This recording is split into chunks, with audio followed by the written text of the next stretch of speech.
in marriage, it's not a surprise to know that one of a man's number one needs is the need for sex, typically. Now, sometimes, maybe especially in older couples, there may be times when a woman's sex desire is greater than a husband's, but it's typically true that men have a much greater sex drive than women do. But it's also true that women generally don't have as great of a sex drive. And so Gary Smalley was on our program several years ago, and he is a marriage expert, and he was talking about a study that was done of men and women. And they asked men and women to rate the favorite things that they enjoyed doing together in order of importance. And so on the men's survey, men said either as the number 2 or the number 3 thing, sex. The number 2 thing I like, the number 3 thing I like about my wife is having sex with her. I want to know what number 1 is. I'm looking for that survey, okay, because I can't imagine it being 2 or 3. Is that when they ask women to rate their favorite things of doing with their husband, they ranked sex as 13th, and 12th was gardening together. Now that's a real survey. That's sick.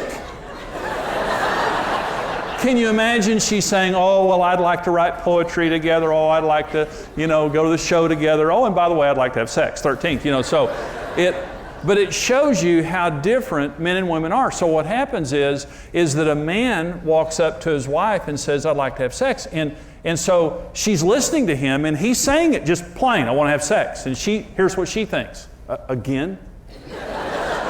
You're sick? You're a pervert. I mean, you need to go to the doctor and have him suck some testosterone out of your body. If they can do that, this is wrong. Roll the eyes, shame, and all that kind of stuff like that. And she's thinking to herself, what you need is romance. We need to sit and drink tea and read poetry. And it would tame that monster. And it's going to take a while, but I'm going to tame that monster. I'm not going to feed the monster. Because if I give you sex, it just never goes away. It keeps feeding the monster. And so, he's telling her what she needs, but she translates it into her language. No, what you really need is this. No, he needs sex. It's not any more complicated than that. And then she comes to him, and she wants one of her needs is non-sexual affection. So she comes to him, and she says, would you just hold me? And he's thinking, oh, would I hold you? Oh.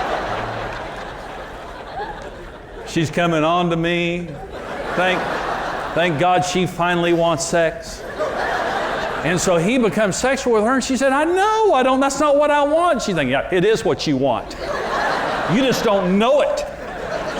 I've been sent by God to put you in touch with it. And so what happens is we translate. First of all, we reject inherent. Let me say, the surest way to fail is to try to change an unchangeable. You can't change your spouse. It can't be done. You can't make a woman into a man or a man into a woman. The only thing you can do is deny their needs being met and create a lot of frustration. You can't change the unchangeable. It is an unchangeable reality. Listen, not only is your spouse different, they'll be different for the rest of your marriage, and it'll never change. And that's the truth.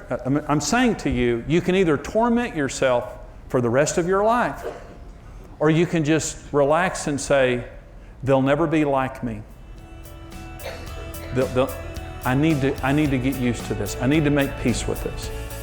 Thank you for joining us. Partner with Marriage Today and receive the Marriage on the Rock series on CD or DVD. Follow your interests and get social by connecting with Jimmy and Karen and the Ministry of Marriage Today on Twitter. Marriage Today's latest book, Happy, Happy Love, will supercharge your marriage with practical tips, wisdom, and inspiration for every stage of marriage. Visit happylovebook.com. Become a rock-solid partner today and equip yourself with the tools you need for a successful marriage. $14, $28, or $56 per month. Choose the partnership level that's right for you. Become a rock-solid partner today.